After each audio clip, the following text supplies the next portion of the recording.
Od nás si môžete odniesť kus slovenskej histórie alebo ju aj ochutnať. Volám sa Renáta Hermisová a vediem sociálny podnik Majolika R. Vyrábame tradičnú keramiku a vediem sladkú bodku na nivách. Spájame našu tradičnú keramiku s vôňou domácej kuchyne a najlepšie na tom je, že pomáhame našim handicapovaným kolegom. V dielni vyrábame majoliku a ručne bodkovanú vintage keramiku, ktorá často cestuje ďaleko a reprezentuje nás po celom svete. Ak ste v Bratislave, navštívte nás na Nivách, v našej sladkej bodke, kde varíme naše čerstvé menu a legendárne bubble waffle.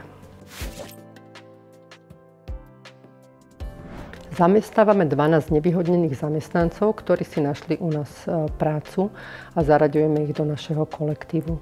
Či už si u nás dáte pyrohy, alebo si kúpite u nás hrnček, podporíte našich handicapovaných kolegov a za to vám veľmi pekne ďakujeme.